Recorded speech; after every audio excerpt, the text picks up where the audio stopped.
독일 베를린의 한 학술회의장. 세계 각국의 학자들이 자리한 가운데 독도 문제를 주제로 한 발표가 예정되어 있었다. 수십 년간 독도의 역사적 진실을 연구해 온 김수현 박사는 자신감 있게 준비한 자료를 정리하며 깊은 숨을 내쉬었다. 그는 평생을 이 문제에 바쳐왔고 오늘 그 결실을 세계에 증명할 날이었다. 김 박사님, 준비되셨죠? 학회 관계자의 목소리에 김 박사는 고개를 끄덕이며 자리에서 일어섰다. 무대에 서자마자 수많은 시선이 그에게 집중됐다. 한국의 대표 연구자이자 독도 문제의 권위자로 불리는 그에게 거는 기대가 컸다. 하지만 한편으로는 오늘 논쟁의 한가운데에 설 것을 알기에 긴장감도 흐르고 있었다. 김 박사의 발표 주제는 18세기 일본 고지도에 나타난 독도의 실체였다. 이번 학술회의엔 자료 중 가장 큰 주목을 받은 것은 바로 김 박사가 찾아낸 한 장의 고지도였다. 이 지도에는 명확히 독도가 조선의 영토로 표기되어 있었으며 그것은 일본이 스스로 만든 지도였기에 더욱 논란을 불러일으켰다. 그러나 이 발표를 앞두고 이미 일본 측 학자들은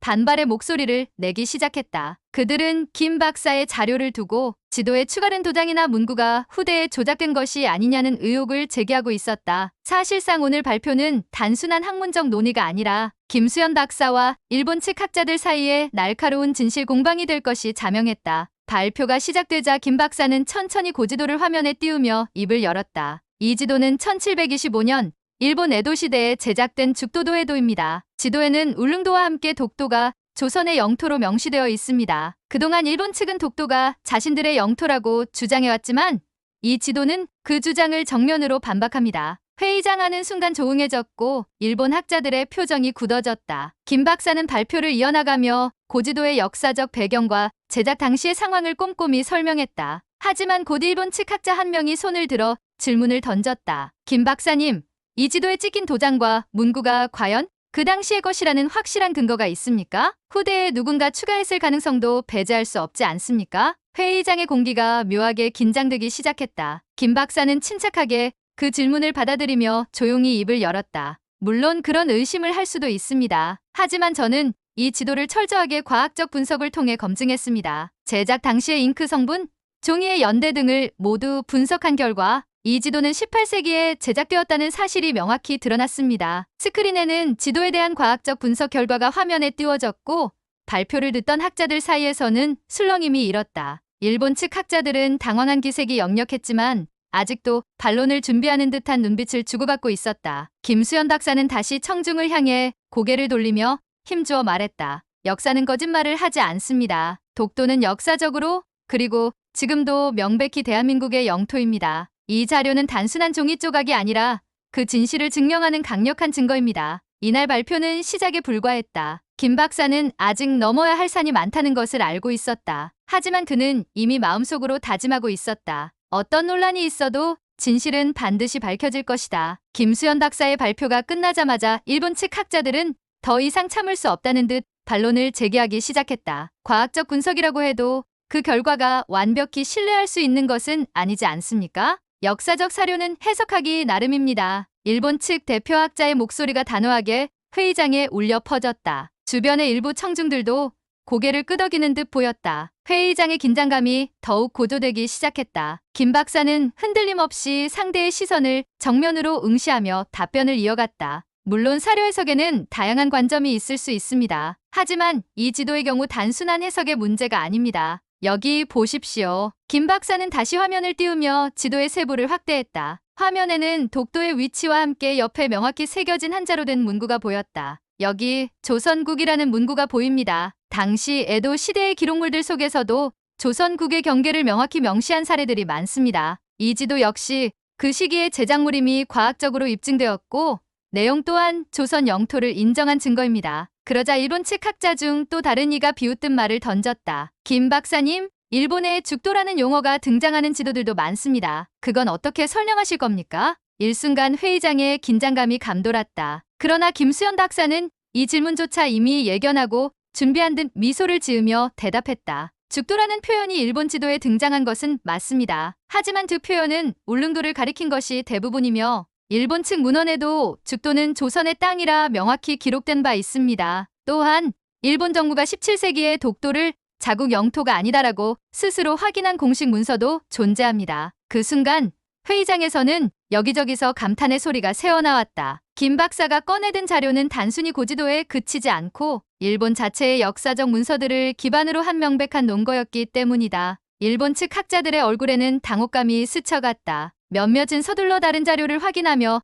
반론을 준비했지만 청중들의 시선은 이미 김수현 박사에게 집중되어 있었다. 회의장을 가득 채운 연구자들과 기자들 사이로 한 기자가 손을 번쩍 들고 물었다. 김 박사님, 이 지도를 국제사회에 더욱 널리 알리실 계획이 있으신가요? 김 박사는 잠시 숨을 고르며 답했다. 물론입니다. 학문적 진실은 특정 국가나 집단의 이익을 위해 왜곡되어선 안 됩니다. 저는 이 자료를 UN 산하국제해양법 전문가들과 공유하고 전 세계 학계에 더 널리 알릴 예정입니다. 독도는 단순한 영토 문제가 아니라 역사를 존중하고 진실을 추구하는 문제이기 때문입니다. 회의장의 분위기는 한층 뜨거워졌다. 김수현 박사의 확고한 의지와 준비된 논리 앞에서 일본 측은 더 이상 즉각적인 반박을 내놓지 못했다. 그러나 김 박사 역시 알고 있었다. 이 발표 하나만으로 모든 논란이 끝날 리는 없다는 것을. 학술회의가 끝난 후 한서양 학자가 김 박사를 찾아와 말했다. 당신의 연구는 정말 인상 깊었습니다. 이런 진실이 더 많이 알려져야 합니다. 개인적으로 독도에 대해 새로운 시각을 갖게 되었습니다. 그 말을 들으며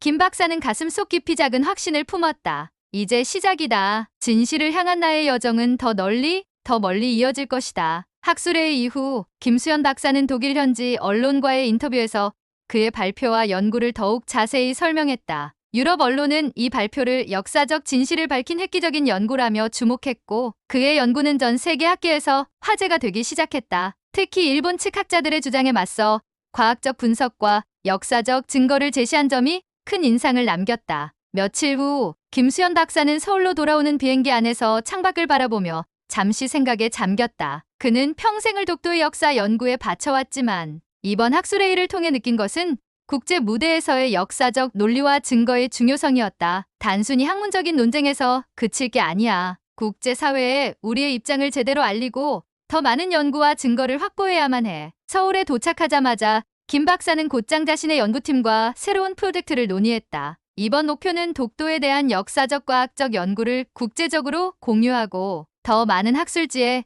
논문을 발표하는 것이었다. 동시에 UN 산하의 해양법 전문가들과의 협력을 추진하기 위해 김 박사는 국제회의 참가 신청을 준비했다. 그러나 그 과정에서 또 다른 도전이 찾아왔다. 일본 측에서는 이번 김 박사의 발표를 강력히 반박하며 해당 지도는 단순한 오류이며 명확한 증거가 부족하다는 내용의 논문을 국제학술지에 발표했다. 일본 정부 역시 공식적으로 논평을 내며 김수현 박사의 연구를 비판했다. 독도 문제를 국제적으로 더 확산시키려는 한국의 전략에 불과하다. 지도의 해석은 다양하며 김수현 박사의 연구는 한쪽에 치우친 주장이다. 이 같은 일본 측의 움직임은 김수현 박사와 연구팀에 큰 압박으로 다가왔다. 일부 국내 언론에서도 일본의 주장을 인용하며 연구의 신뢰성을 문제 삼기 시작했고 연구팀 내부에서도 걱정의 목소리가 나왔다. 박사님, 일본 측 반박 논문이 학계에서 큰 파장을 일으키고 있습니다. 우리가 대응하지 않으면 상황이 불리해질 수도 있습니다.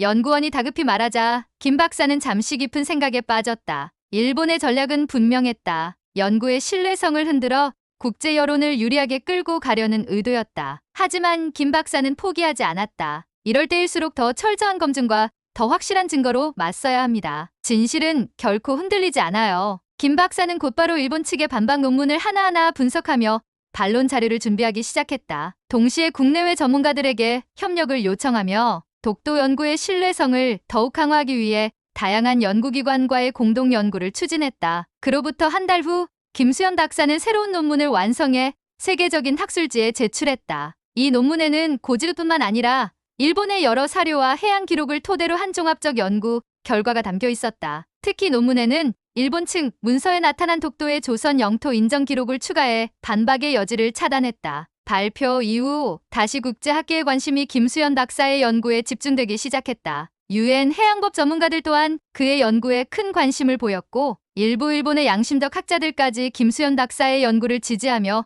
목소리를 내기 시작했다. 우리는 역사적 진실을 외면해서는 안 됩니다. 김수현 박사의 연구는 매우 설득력이 있으며 학문적 가치를 충분히 인정받아야 합니다. 일본 학자의 이 발언은 국제적으로 큰 반향을 일으켰다. 김수현 박사는 마침내 확신했다. 우리가 준비된 진실로 다가설 때 세계는 결국 귀를 기울일 것이다. 하지만 그는 아직 갈 길이 멀다고 생각했다. 독도는 역사와 현실이 얽힌 중요한 문제였다. 이제 그의 목표는 더 많은 사람들에게 독도의 진실을 알리고 전 세계의 역사를 바로잡는 것이었다. 김수현 박사는 마침내 유엔 산하의 해양법 전문가들이 주최하는 국제 포럼에 초청받게 되었다. 이번 회의는 전 세계의 해양 영토 분쟁에 대한 해결 방안을 논의하는 자리였고, 독도 문제를 둘러싼 김수현 박사의 연구는 특히 큰 관심을 받았다. 회의장에는 다양한 국가의 전문가들과 기자들, 그리고 일본 측 대표단도 자리하고 있었다. 일본 대표단은 김수현 박사의 발표를 막기 위해 사전 준비를 철저히 해온 듯했다. 김 박사는 긴장감을 떨쳐내고 차분하게 단상에 올랐다. 여러분, 독도는 단순한 섬이 아닙니다. 이것은 역사의 진실과 학문적 양심이 걸린 문제입니다. 김 박사는 준비해 온 자료를 천천히 공개하기 시작했다. 특히 이번 발표에서 핵심은 일본의 19세기 공식 기록에 나타난 독도 관련 문서였다. 그는 여러 사료를 종합하며 일본 정부가 독도를 자국 영토로 인정하지 않았던 사실을 강조했다. 여기 보시는 문서는 1877년 일본 태정관이 공식적으로 내린 죽도 외일도 조선의 영토로 간주한다는 결정을 담은 문서입니다. 이는 일본 정부가 독도를 조선의 영토로 명확히 인정한 공식적인 기록입니다. 그 순간 일본 대표단의 표정이 굳어졌다. 회의장은 조용해졌고 스크린에 비친 일본 태정관 문서가 뚜렷이 보였다. 일본 대표가 손을 들고 반박에 나섰다. 하지만 당시의 기록은 지역의 실질적 지배를 기준으로 판단한 것이 아닙니다. 오히려 조선이 독도를 시효적으로 지배하지 못했다는 근거로도 볼 수 있습니다. 회의장의 긴장감이 감돌았고 몇몇 전문가들도 일본 측 주장이 일리가 있다는 듯 고개를 끄덕였다. 하지만 김수현 박사는 준비된 듯 차분하게 대답했다. 실효적 지배라는 개념은 현대 국제법의 기준입니다. 그러나 역사적 진실을 다룰 때 중요한 것은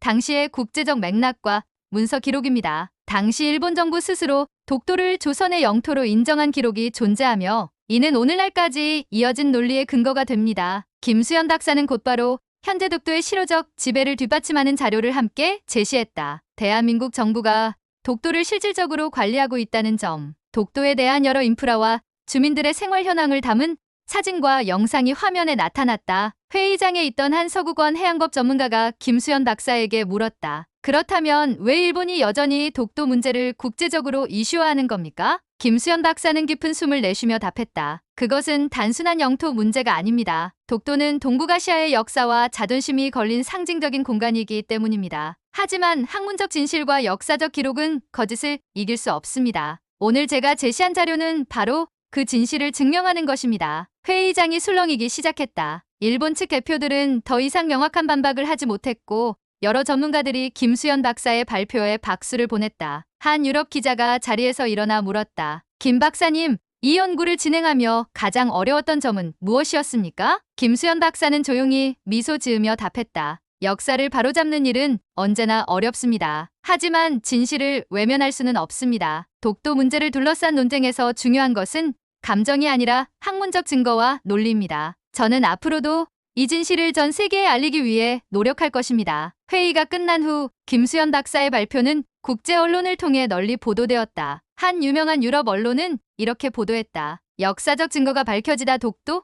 과연 진실은 어디에 있는가? 일본 내부에서도 변화가 일어나기 시작했다. 일부 양심적인 일본 학자들과 시민들은 김수현 박사의 연구를 지지하며 목소리를 내기 시작했다. 역사는 진실을 따라야 한다. 독도 문제는 더 이상 감정이 아니라 사실을 기반으로 해결되어야 한다. 김수현 박사는 이 모든 과정을 통해 느꼈다. 진실을 밝히는 길은 어렵지만 반드시 열릴 것이다. 국제 포럼 이후 김수현 박사의 연구는 전 세계적으로 큰 반향을 일으켰다. 유엔 산하 해양법 전문가 그룹은 김 박사가 제출한 자료와 연구 결과를 바탕으로 독도의 역사적 영유권에 대한 검토를 공식적으로 시작했다. 각국 언론은 이를 두고 역사적 진실을 바로잡기 위한 첫걸음이라며 보도하기 시작했고, 특히 유럽과 북미의 학자들 사이에서는 김 박사의 연구가 학문적 성과로서 높이 평가되었다. 일본 내부에서도 상황이 변하기 시작했다. 일부 양심적 학자들과 시민들은 김수현 박사의 연구를 바탕으로 역사적 진실을 인정해야 한다는 목소리를 내기 시작했다. 일본의 한 저명한 역사학자는 학회에서 이렇게 발표했다. 과거를 부정한다고 해서 현재가 바뀌지는 않는다. 독도 문제에 대한 김수현 박사의 연구는 인정할 수밖에 없는 역사적 사실을 담고 있다. 이런 흐름은 일본 사회 내부에서 작은 균열을 만들어냈고 독도 문제에 대한 국제적 논의의 중심축을 대한민국 쪽으로 옮겨놓는 중요한 계기가 되었다. 한편 김수현 박사는 여전히 바쁜 나날을 보내고 있었다. 그는 대한민국 내외에서 끊임없이 강연과 학술 토론을 이어가며 독도의 역사적 진실을 전파했다. 그의 강연에는 수많은 청중이 몰렸고 특히 젊은 세대들은 그의 이야기에 큰 감명을 받으며 독도 문제에 대해 더 큰 관심을 갖게 되었다. 어느 날 김수현 박사는 연구실에서 독도의 해돋이 사진을 바라보며 잠시 생각에 잠겼다. 그에게 있어 독도는 단순한 연구의 대상이 아니었다. 그것은 역사를 바로잡고 진실을 지키기 위한 평생의 사명이었다. 독도는 우리 민족의 자존심이며 우리가 지켜야 할 소중한 땅입니다. 역사를 왜곡하는 시도는 언제든 일어날 수 있지만 진실은 결코 지워지지 않습니다. 그의 목소리는 이제 한국을 넘어 세계로 퍼져나가고 있었다. 한때 독도의 진실을 모른 채 무관심했던 외국인들조차 그의 연구를 통해 독도가 누구의 땅인지 깨닫기 시작했다. 김 박사는 이를 통해 확신했다. 진실은 언젠가 모든 이의 마음에 닿을 것이다. 그의 연구는 계속되었고 독도는 여전히 그 자리에 굳건히 서서 대한민국의 역사를 증명하고 있었다. 김수현 박사의 노력은 단순히 한 섬의 영유권을 넘어 역사를 바로잡고 진실을 전하는 위대한 여정으로 기록되었다. 역사는 진실을 외면하지 않습니다. 독도는 우리 땅입니다. 이 영상이 마음에 드셨다면 좋아요와 구독 부탁드리며 여러분의 의견을 댓글로 나눠주세요. 함께 역사를 지키는 우리가 되기를 바랍니다.